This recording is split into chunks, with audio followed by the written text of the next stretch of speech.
You're listening to the NCF&B Podcast. The North Carolina Food and Beverage Podcast takes you behind the scenes of North Carolina's food and beverage industry.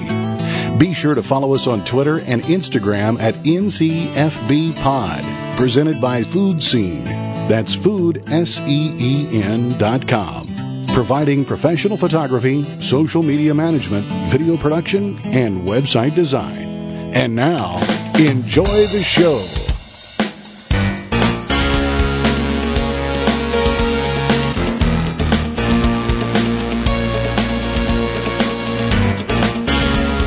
Hello, and thank you for listening to the NCF&B podcast. I am your meteorologist, Max Thunder Trujillo.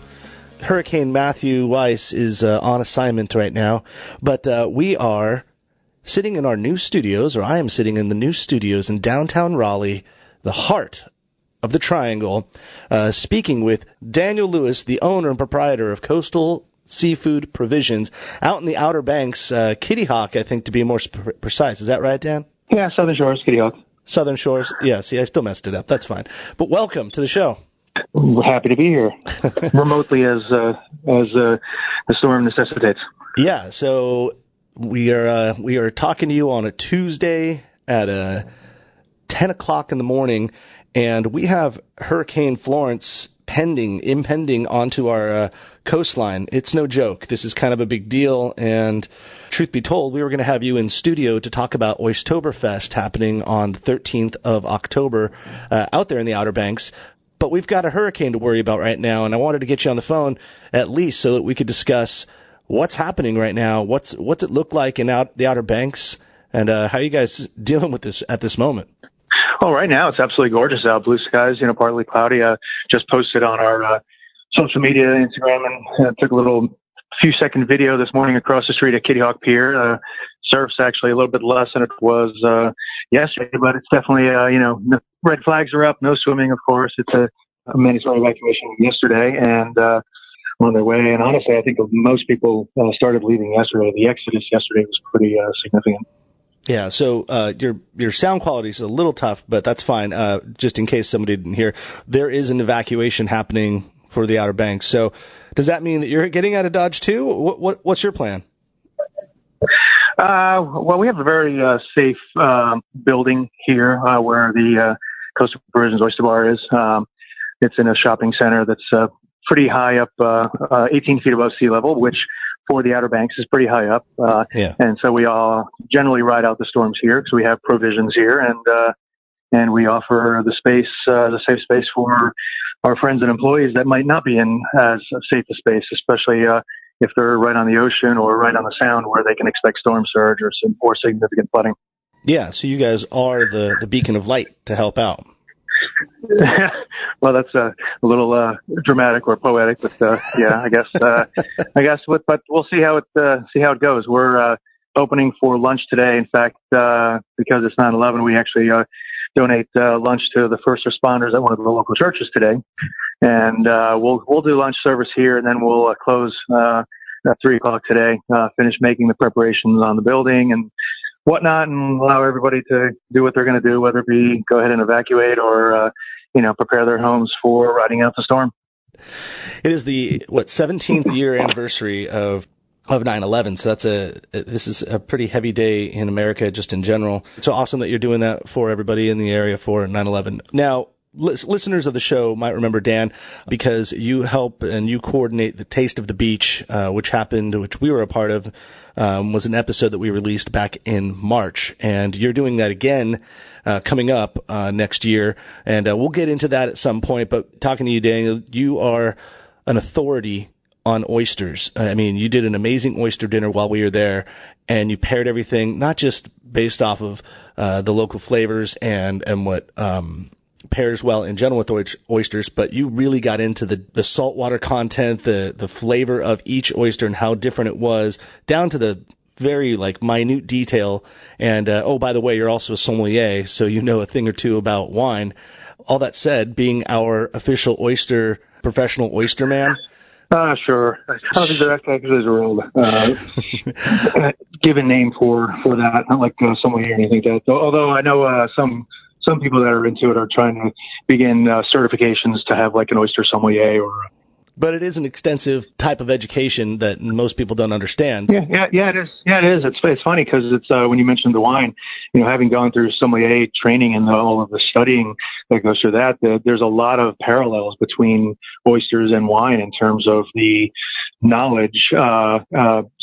Similar process because you have to know in wine you have to know your grapes and your regions where they grow and the process, and same thing with oysters. I mean, there's 5 edible species of oysters, and the ones that we deal with on the East Coast, all the way to Gulf of Mexico, and all the way up and down the East Coast, up to Canada.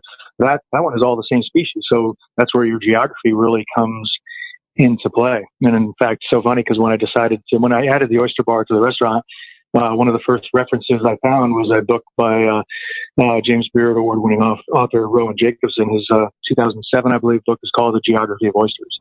And it's a great read because you'll see where he draws the parallel between wine and oysters as well. And so, yeah, it's a very similar, learning curve in terms of knowing your wines, knowing your oysters, knowing your geographies. Well, before we continue getting into all the oyster stuff, make sure that you're getting your wine from Triangle Wine Company. That's trianglewineco.com. Right now, you can get 15% off all rosé wine and 20% off all Lujan wines. That goes all the way through the weekend.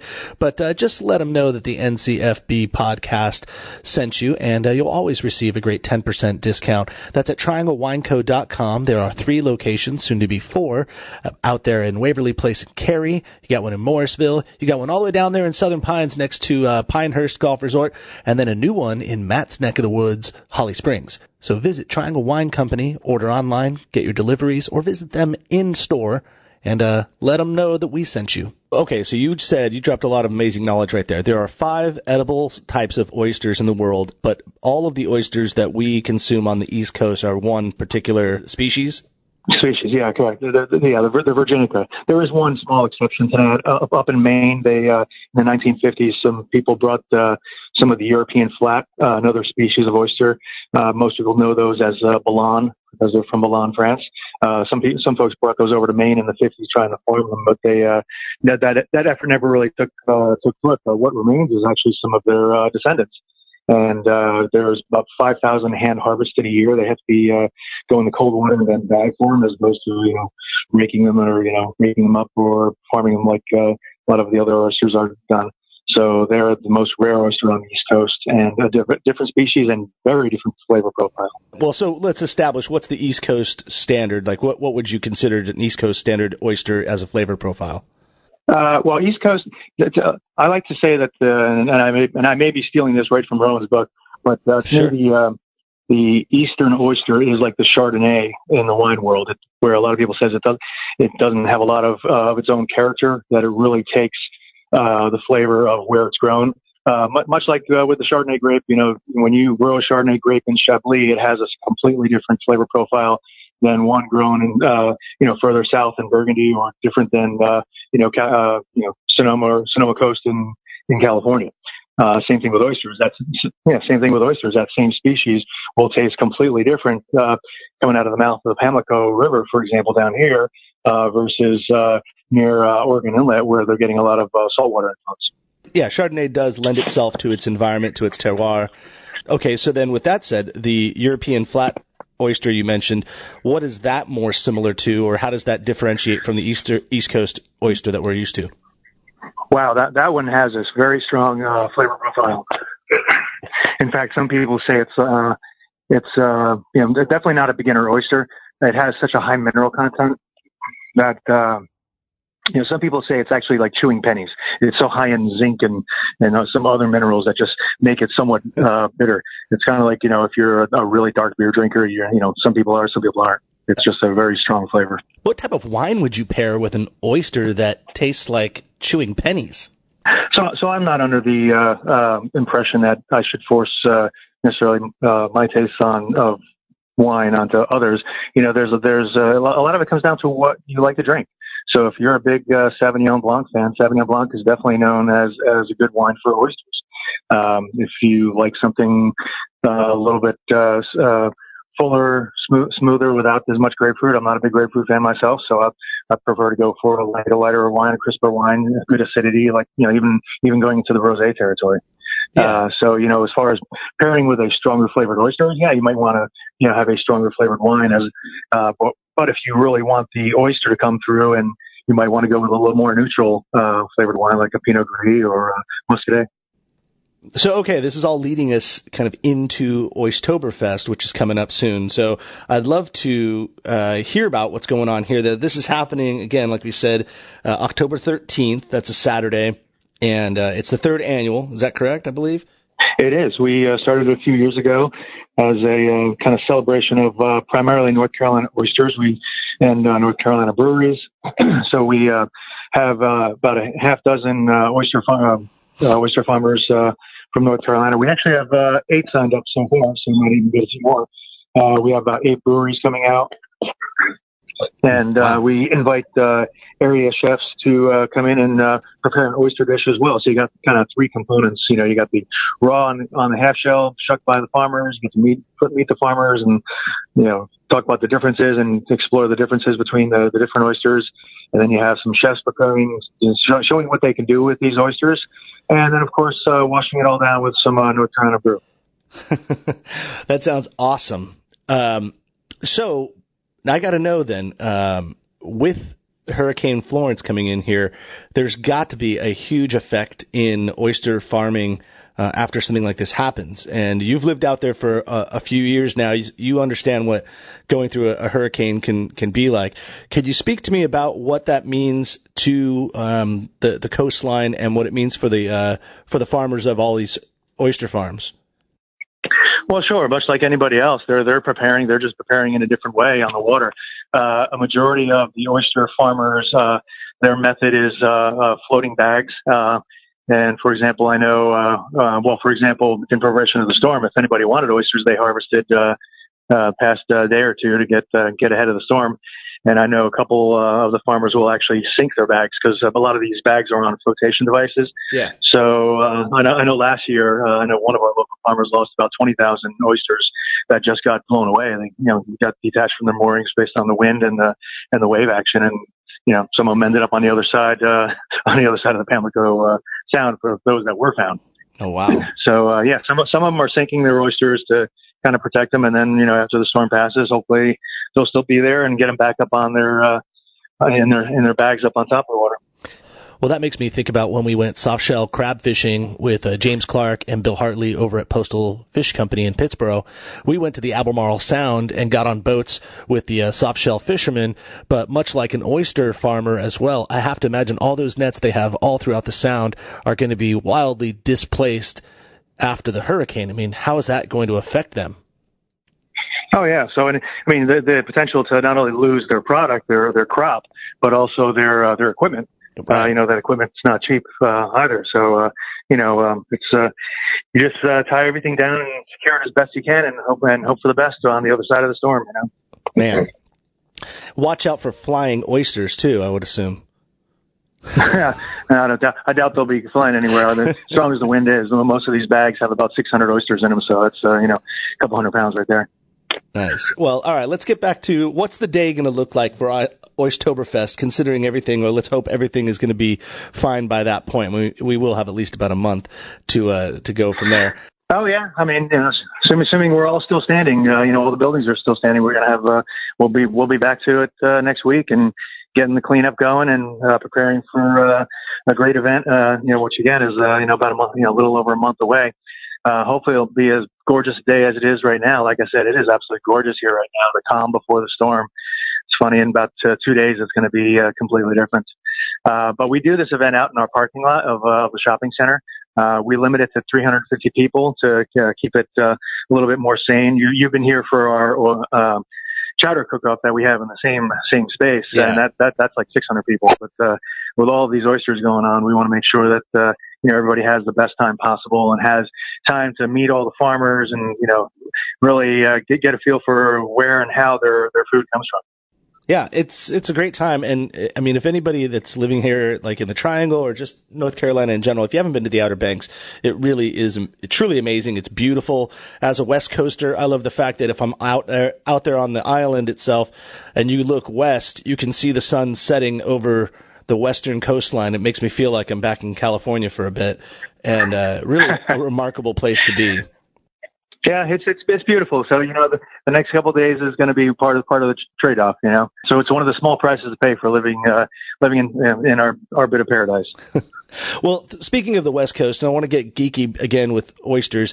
When you're talking about the different species that are out there, what's happening on the West Coast? Because I'm familiar with a lot of the ones coming out in the Seattle area, up in Washington, and there's some beautiful oysters out there. And what's the species like out there, and how is that different than what we're getting on the East? Yeah. There's three primary species out there. We've already mentioned the eastern oyster here, as well as the Balan, which is also known as European flat. That's another one of the five species. And then the other three are West Coast. Only one of which is actually indigenous to the Pacific Northwest, and that's the Olympia oyster. It's a very small, round oyster that you pretty much don't see it much on the East Coast or outside the Pacific Northwest because it doesn't travel really well. And then there's two other species, the Pacific and the Kumamoto, which you're going to find fairly common, certainly on the West Coast. I know Taylor Shellfish Farms is probably one of the biggest companies out there that is involved in shellfish aquaculture. They do a fantastic job. And so I'll bring in a West Coast oyster just to have a different species, on a fairly regular basis, whether it be a Kumamoto or Pacifics. I actually started bringing one in from New Zealand, too. One of my suppliers in Virginia works with Pangea Shellfish up in Boston, who handles a lot of the not only West Coast stuff, but anything that's like further north, Prince Edward Island, Canada, and any of the Cape Cod oysters. So I try to source from different areas. So we will see pretty much all four of the major species. I've only had Olympia here once, and that was actually when Rowan Jacobson was here to do a wine dinner with us, an oyster wine dinner, and he called in a favor with Taylor and had some shipped overnight. But they're a pretty rare one. But the Pacific's different flavor profile, whereas the Eastern really takes primary flavor from the waters it comes from. The Pacifics and the Kumamotos have a natural creaminess and almost have hints of melon and cucumber is what most people describe it as. Yeah. So it definitely has its own flavor. In fact, when you shuck them, you can smell the difference in the Pacifics and Kumamotos versus an Eastern oyster, which really the brine is really the major what drives the flavor component on the Eastern oyster. I don't want to get everyone on the East Coast upset at you, but it sounds like you're a big fan of those West Coast oysters. Oh, don't get me wrong. I love them both, but I think they have different applications. Yeah. Generally the Pacifics are going to be much smaller flavor, but because they have a unique characteristic flavor of their own, I can see where most people that enjoy Pacifics don't really want to top them and mess up that flavor. You know what I mean? Right. Whereas there's such a variety in the Eastern oyster, like for example the Prince Edward Island oysters are generally a lot thinner meat, where the colder water, they don't build up as much glycogen with that fatty creaminess component that makes the oyster meat kind of look whitish as opposed to clear. So those northern oysters, Cape Cod, same thing. A lot of them are really almost like clear. You can almost see through the meat. So they don't actually cook well, and they're really meant for enjoying on raw in the half shell. But I tell you what, when you taste those northern oysters, you can almost taste how cold that water is. It's like the Pinot Grigio. It's like a nice crisp Pinot Grigio, where it's like light and crisp and bright, and just you feel the chill of the water. Whereas you get on the other side of that spectrum, and you go down to the Gulf of Mexico, those oysters are in warmer water. They generally don't go dormant. And so they're feeding almost year round. They build up so much plump glycogen and food storage in the meat that they're just really suited well for cooking, steaming, roasting, or oyster stew, what have you. Yeah. Oh man, I'm a huge fan of roasted oysters. That's something I never really had on the West Coast, but I've become a huge fan since being out here. What's a good roasted oyster recipe that you might throw out to somebody? Well, I'll tell you what, of course, probably the best known is Oysters Rockefeller, developed down in New Orleans. way long time ago, I believe early 1800s. Which is like some kind of incarnation with spinach and Pernod and cheese or cream sauce, Parmesan. We do our version with actually peppered bacon, spinach, and little blue cheese topped with white sauce, which seems to be a big hit. But I actually, we do something on our menu just called baked oysters, where it's a trio of baked oysters. Whatever oyster is looking good, nice and plump for roasting, I'll just shuck it and make a selection of 3 different compound butters to put on top. And so you get 2 of each oyster, a pair of oysters each with different butter on them. That sounds awesome. I think right now we're doing a roasted shallot butter, a fresh turmeric and red chili butter. Springtime, I'll do a ramp butter. And of course, one of my favorites that I do right now is a kind of like my version of a Creole pan barbecue. Lots of Tabasco and in with the butter and black pepper and a little fresh herb. But of course, being in North Carolina, we use Texas Pete from Winston-Salem instead of that's right. Tabasco. Aptly named Texas Pete, but it actually is a North Carolina product. Right? Haven't figured that one out yet, but it works. So I'm always curious about this, and I wonder if anybody else out there is curious about what is the nutritional value to an oyster. Is there anything, are we getting anything for our bodies from an oyster? Well, you're definitely talking to the wrong person. I'm a chef, not a nutritionist. And when it comes to oysters, obviously there's going to be, there's going to be some nutritional value, I'm sure. I can't tell you the caloric value of it. It's probably not very high, being that it's, still a majority of it's going to be water. But obviously sodium, salt, the minerals from it, the algae that it digests and consumes. And, But from my perspective, it's more about what it is as a food as a chef who's concerned with where our food comes from. To me, and again, I'm going to rip off a quote from Rowan that it's probably the most sustainable protein source on the planet. As a chef, I try to feature as much local product as possible. And being here, it's fantastic because I get fish off the docks all the time, fresh off the docks all the time. The one big dilemma as a chef that I have still is beef. Knowing that, commodity beef is just, has such a negative impact, environmentally and, sustainability wise. And, there is, some grass-fed product being, developed here in North Carolina, but, not enough to make it viable commercially yet. So discovering, oysters is really been a wonderful thing in that respect, because it is such a sustainable protein source that I just really am into finding different ways for people to enjoy them. I have a lot of people that have an aversion to raw oysters for whatever reason, whether it be, they think it's the letter R month thing, which is no longer valid with farmed oysters, or, the textural thing, they want them steamed, which ruins a lot of the characteristic of these different oysters from different locations. So I make it a point to really introduce different flavors to oysters, and so people can say, oh wow, I can't believe you did that with an oyster. Yeah, you were mentioning the months ending in R, and of course, we're September, October, November, December. That's when traditionally people considered that to be the time of fresh oysters. But you're saying that's kind of a misnomer at this point?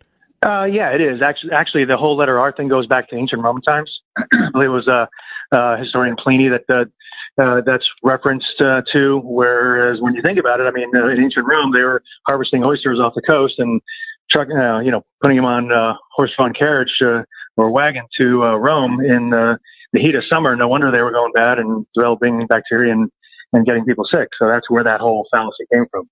Well, that's really where we are now is that, especially with oyster aquaculture, that, they are extremely safe. The waters are tested. In fact, thinking about what's going to be happening here in the next few days or weeks, when it rains a lot and a lot of fresh water comes into these areas where the oysters are grown, it drops the salinity, which, remember, salt is a preservative as well. Salt has its benefits. So, but also when it rains so much, there's a lot of runoff that comes from whether it be agricultural runoff or runoff from urban development and whatnot. These areas where oysters are farmed in the estuaries and in the Sound do get shut down. and they're shut down as a precaution for safety until the water is tested and made sure that everything's safe. So, yeah, the R thing, that really doesn't have any bearing, except for the fact that, in North Carolina, the wild oyster season does go pretty much from November to March.